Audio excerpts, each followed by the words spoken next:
अस्सलाम वालेकुम, मैं हूं डॉक्टर नईम और आप देख रहे हैं आपका अपना यूट्यूब चैनल साइंस की जान। और आज मैं आपके लिए लाया हूं एक बहुत ही ज़बरदस्त टॉपिक जिसका नाम है how to write chemical formula. क्या जी? How to write chemical formula. How to write chemical formula. How to write chemical formula.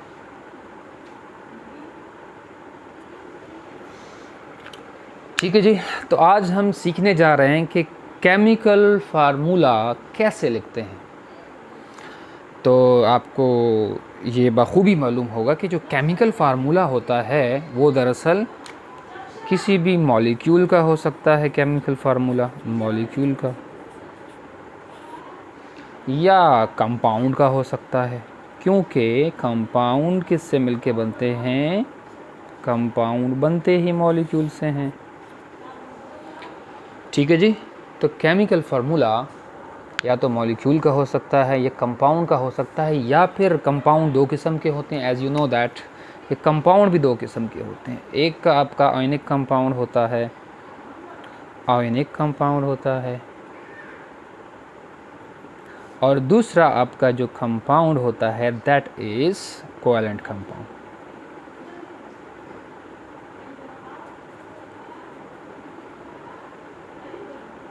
Covalent compound, ionic compound, covalent compound. ठीक है जी, तो इन सब के केमिकल फार्मूले होते हैं। अच्छा, एज़ यू नो दैट, अब इसमें एक चीज़ थोड़ा सा ये देख लें कि ये कंपाउंड मिलके बनता है मॉलिक्यूल से, लेकिन आयनिक कंपाउंड जो है मॉलिक्यूल से नहीं बनता। ये भी आपको पता होना चाहिए।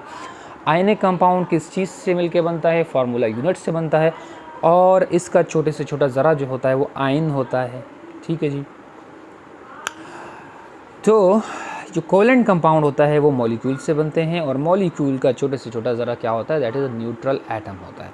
तो ये थोड़ा सा कंसेप्ट आपने समझ लिया। अब चलते हैं हमारे मेन टॉपिक की तरफ, जो है how to write the chemical formula.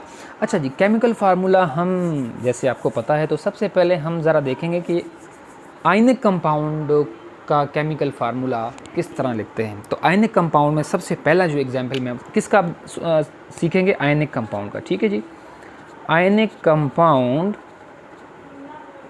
का केमिकल फार्मूला। क्या जी? आयनिक कंपाउंड का केमिकल फार्मूला कैसे लिखते हैं? तो सबसे पहले हम क्या लेंगे? आपको पता है कि आयनिक कंपाउंड आयन से मिलते हैं। तो आयनिक कंपाउंड जब आयन से मिलते हैं, कौन से आयन से मिलते हैं? सबसे जो आसान एग्जाम्पल है वो है सोडियम और क्लोरीन। तो ये क्या है? ये सबसे पहले आपने उसका क्या करना है? उसकी सिंबॉलिक रिप्रेजेंटेशन लिखनी है। यानी अगर कोई भी एक कंपाउंड है, जैसे एक कंपाउंड मेरे पास है, इसको हम कहते हैं टेबल साल्ट। क्या कहते हैं? Table salt.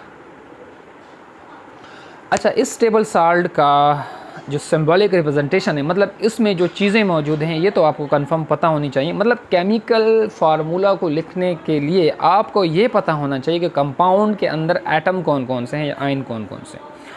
तो टेबल साल्ट में हमें पता है कि सोडियम भी है, क्लोरीन भी है। अब हमने उस कंपाउंड का क्या लिखना है? Chemical formula. तो सबसे पहले आप क्या करेंगे? उनकी वैलेंसीज़ को आपको याद होने चाहिए। कैसे? वैलेंसी का जो तरीका है वो आप लोग पीरियोडिक टेबल से भी सीख सकते हैं।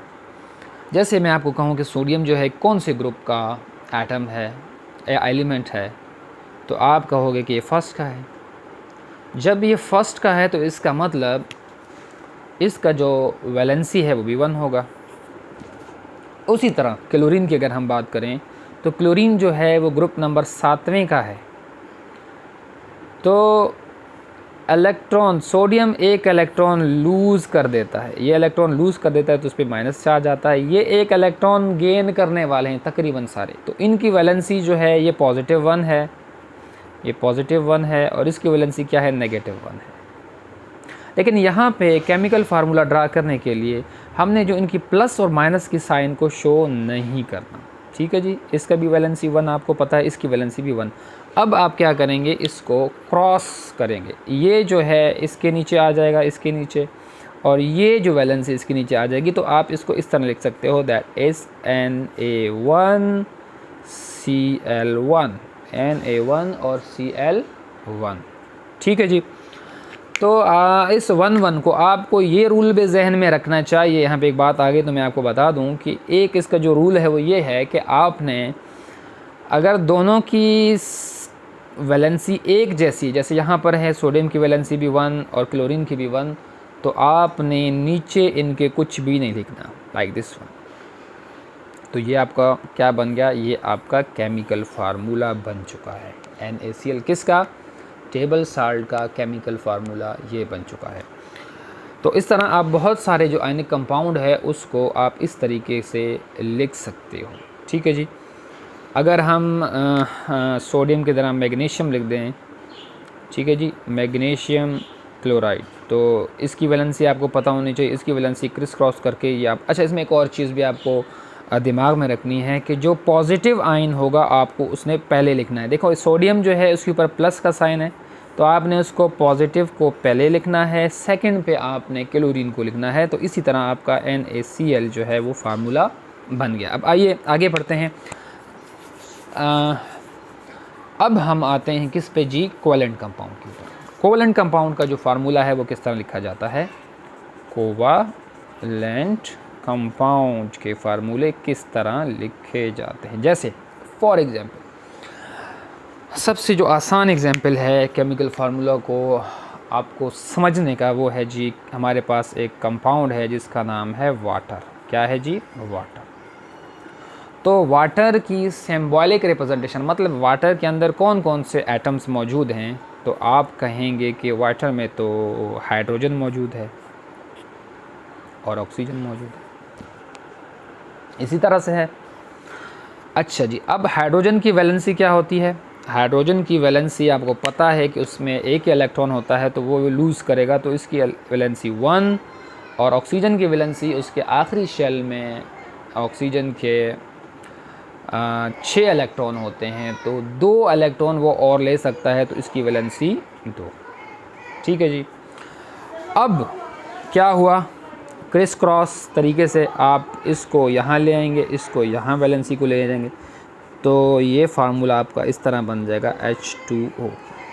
अब एक बात यहाँ पे समझने की है कि हम फार्मूले में ऑक्सीजन को पहले क्यों नहीं लिखते, लाइक दिस वन, इस तरह क्यों नहीं लिखते, इस तरह क्यों नहीं लिखा जाता, व्हाट्स द रीज़न। तो इसका रीज़न ये आप ने देख, अब यहाँ पे ये तो आयन भी नहीं है, क्या ये आयन्स हैं, H आयन, ये आयन भी नहीं है, तो ये जो अब एटम बना H2O का, ये न्यूट्रल बना, क्या बना, न्यूट्रल बना, इसके ऊपर कोई भी चार्ज नहीं है। फिर हमने H को क्यों पहले लिखा और ऑक्सीजन को बाद में हमने क्यों लिखा, तो इसका जवाब है कि इसमें एक रूल है, रूल ये कहता है कि आप इलेक्ट्रोपॉजिटिव एटम को पहले लिखेंगे और फिर इलेक्ट्रोनेगेटिव एटम को बाद में लिखेंगे। इट मीन कि H जो है, H के ऊपर क्या होता है, पार्शियल पॉजिटिव चार्ज होता है। क्या होता है जी, इस पे पार्शियल पॉजिटिव चार्ज होता है और इस पे पार्शियल नेगेटिव चार्ज हो जाता है।